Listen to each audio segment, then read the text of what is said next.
अब चलिए खबरों में आगे बात करते हैं, जहां पर नितिन नवीन के बीजेपी अध्यक्ष बनने पर हमारी संवाददाता कंचन अरोड़ा ने बिहार विधानसभा अध्यक्ष प्रेम कुमार से खास बातचीत की है।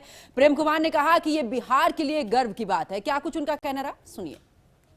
बीजेपी को नया राष्ट्रीय अध्यक्ष बिहार से ही मिल रहा है और बात कर लेना चाहेंगे बिहार के विधानसभा अध्यक्ष प्रेम जी हमारे साथ मौजूद है। सर, क्या कहेंगे आप, बिहार की भूमि से निकले राजनीति सफर करने वाले नितिन नवीन, उनके नवीन युग अब राष्ट्रीय अध्यक्ष के तौर पर हो रहा है, क्या कहेंगे आप? भारतीय जनता पार्टी का नई शुरुआत होने जा रही है। इसका कमान नितिन नवीन जी के हाथों में होगा। लंबा अनुभव है संगठन चलाने का, सरकार चलाने का। विगत के वर्षों में छत्तीसगढ़ सहित कई राज्यों के प्रभारी के नाते सरकार बनाने की भूमिका रही जाकर और लगातार पार्टी के लिए, पार्टी के विस्तार के लिए काम करते रहे। आने वाले समय में पार्टी का विस्तार हमारा होगा और साथ साथ 5 राज्यों के चुनाव में कमल खिलाने का जो पार्टी का अभियान है उसमें सफलता हासिल करें। सर, आपने सोचा था कि बिहार की धरती से निकलने वाले नितिन नवीन जो युवा हैं, जिनकी उम्र बेहद कम है और उनको राष्ट्रीय कमान सौंपी जाएगी, और आप जबकि बिहार विधानसभा के अध्यक्ष भी हैं, तो बिहार की धरती को लेकर क्या कहेंगे?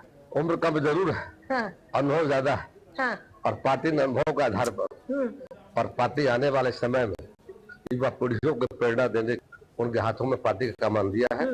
आने वाले समय में भारतीय जनता पार्टी और आगे बढ़ेगी जाकर के और देश के हर हिस्सों में कमल खिलेगा और माननीय प्रधानमंत्री जी का जो विजन है भारत और विकसित भारत बनाने में उनका हमें योगदान है। एक अंतिम सवाल की चुनौतियां हैं, क्योंकि कई राज्यों में विधानसभा चुनाव है, जो कि सबसे बड़ी जीत की अगर बात करें पश्चिम बंगाल में चाह रही है, तो राष्ट्रीय अध्यक्ष नया युवा राष्ट्रीय अध्यक्ष और पश्चिम बंगाल में चुनाव।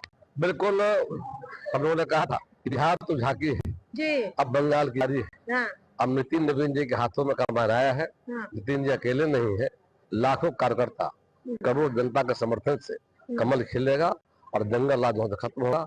ममता बनर्जी की उल्टी गिनती शुरू हो गई है। अब आने वाले समय में भारतीय जनता पार्टी सरकार बनेगी। चलिए, तो ये थे हमारे साथ बिहार विधानसभा के अध्यक्ष प्रेम जी। दिल्ली से कंचन अरोड़ा, HNN न्यूज।